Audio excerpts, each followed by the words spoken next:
মুক্তিযুদ্ধের সংজ্ঞাটা এখানে একদম সুস্পষ্ট করেই লেখা আছে। সেটা হচ্ছে এটাকে ইতিহাস ভিত্তিতে করা। এখানে যারা সশস্ত্রভাবে রণাঙ্গনে যুদ্ধ করেছে এবং এই যুদ্ধ যারা পরিচালনা করেছে সেখানে এরা মুক্তিযোদ্ধা হবেন। ঠিক একইভাবে মুক্তিযুদ্ধকে সফল করার জন্য নানান ক্ষেত্রে আমাদের বিদেশে এবং দেশের অভ্যন্তরে যারা সহযোগিতা করেছেন, কাজ করেছেন, যারা সশস্ত্র ছিলেন না কিন্তু কাজে যুক্ত ছিলেন, তারা সহযোগী মুক্তিযোদ্ধা হিসেবে ডেজিগনেট হবেন। এই ক্ষেত্রে কোনো বিষয়ে আমি সংজ্ঞাটা কি পুরোটা পড়েই দেব? এটা হচ্ছে এটা সঠিক নয়। সঠিক নয় এই অর্থে যে এখানে সুস্পষ্টভাবে লেখা আছে যে প্রবাসী বাংলাদেশ সরকার, মুজিবনগর সরকার, যেটা মুজিবনগর সরকার লেখা আছে, মুজিবনগর সরকার ও উক্ত সরকার কর্তৃক স্বীকৃত অন্যান্য বাহিনী তারা সবাই মুক্তিযোদ্ধা হবেন। তার মানে মুজিবনগর সরকার ইটসেলফ এবং তার দ্বারাই স্বীকৃত অন্যান্য সকল বাহিনী যারা সশস্ত্রভাবে যুদ্ধ করেছে তারা সবাই মুক্তিযোদ্ধা হবেন। এটাই। তাহলে মুজিবনগর সরকারের মধ্যে কে ছিলেন?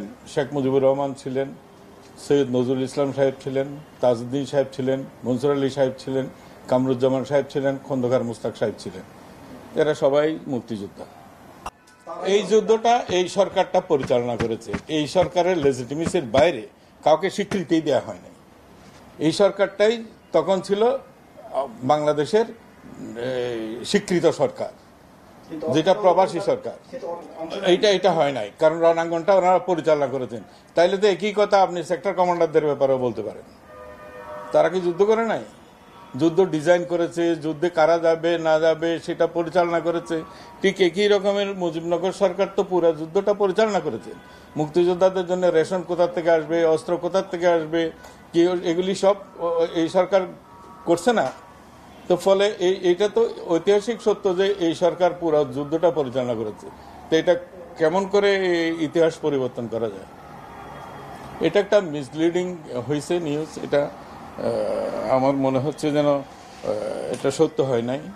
আমরা তো এখানে সুস্পষ্টভাবেই বলা আছে ওইটা মুজিবনগরের কর্মচারীরা, ওইখানে মুজিবনগর সরকারের অধীনে যে সমস্ত বেতনদারী কর্মচারীরা ছিল তাদেরকে বলা হয়েছে সহযোগী, সরকারকে বলা হয়নি।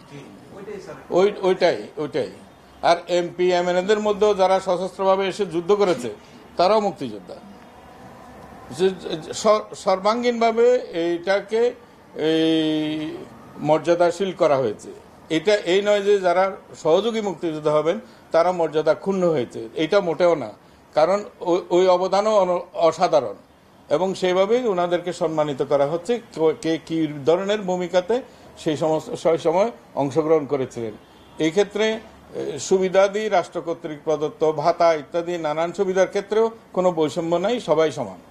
যারা মুক্তিযুদ্ধের কারণে ওই ভারতে গেছে, নানা রকমের কাজে তারা এনগেজ ছিল, সেখানে হয়তো সে কেউ স্বাধীন বাংলা বেতার কেন্দ্রে, তারপরে কূটনৈতিক এবং আদার অন্যান্য কাজে তারা ব্যস্ত ছিল, তারা সহযোগিতা করেছে।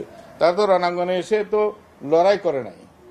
আমি বলতে হচ্ছে মুক্তিযুদ্ধের সংগঠনগুলোর সাথে আমরা যখন অনেক কটা সিরিজ মিটিং করেছি এই সমস্ত সংগঠনগুলোর সাথে, তাদের সবারই দাবি এইটা শুধু আমরা নতুন করে প্রবর্তন করি নাই।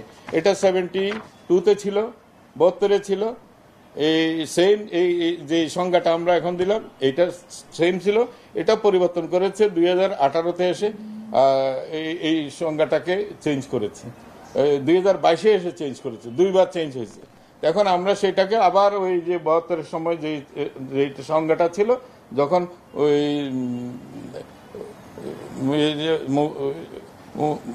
মুক্তিযোদ্ধাদের জন্য ট্রাস্ট গঠন করা হয়, কল্যাণ ট্রাস্ট, তখন এই সংজ্ঞাটা ওই মুক্তিযোদ্ধাদের দেয়া হয়েছিল। সেই সংজ্ঞায় আবার এটা মূলত ফেরত যাওয়া, মানে ইতিহাসকে ইতিহাসের জায়গায় রাখা। এখন একটা লোক আমি দাবি করছি আমি মুক্তিযোদ্ধা, উনি দাবি করছেন উনি মুক্তিযোদ্ধা, কিন্তু শাশ্বতভাবে বাংলাদেশের সমস্ত মানুষ জানে যে মুক্তিযোদ্ধারা কারা।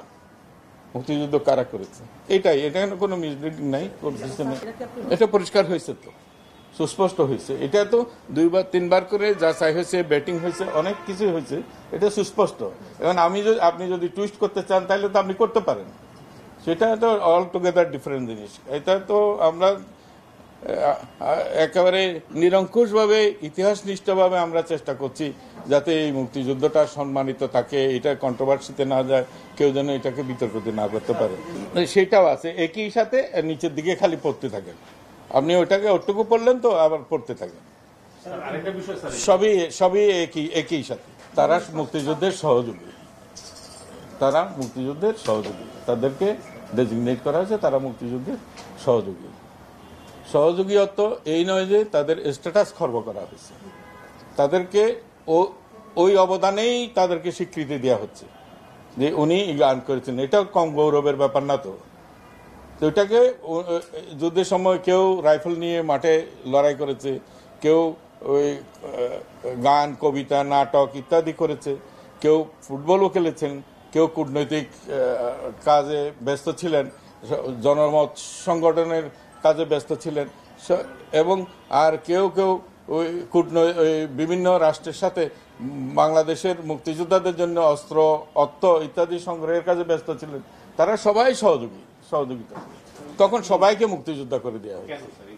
আই ডোন্ট নো, এটা তারা করেছিল, তখনকার সরকার করেছিল, আমি তো ঠিক জানি না যে করেছিল। আমরা যখন মুক্তিযোদ্ধাদের যাচাই ইত্যাদির যখন প্রশ্ন আসলো, তখন মুক্তিযোদ্ধারা বলল এরা তো মুক্তিযোদ্ধা না। এটা ডিফারেন্স অফ ওপিনিয়ন পাওয়া গেল, এবং প্রায় সব সংগঠনেই বলল যে মুক্তিযোদ্ধার সংজ্ঞা আগে যেটা ছিল সেটাই সঠিক ছিল। তো ওইখানেই ফিরত দেয়।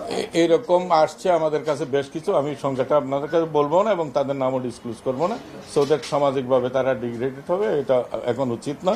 আর একটা আমাদের ইচ্ছাও আছে, এই অধ্যাদেশটা হয়ে যাওয়ার পরে মুক্তিযোদ্ধাদের সংসদটাও পুনর্গঠন হচ্ছে, তখন আমরা যাচাই বাছাইতে যখন যাব, তখন একটা ইন্ডেমনিটি সরকারের দেওয়ার ইচ্ছা আছে। যারা অমুক্তিযোদ্ধা হয়েও যারা মুক্তিযোদ্ধা তালিকাভুক্ত হয়েছেন তারা যেন চলে যান।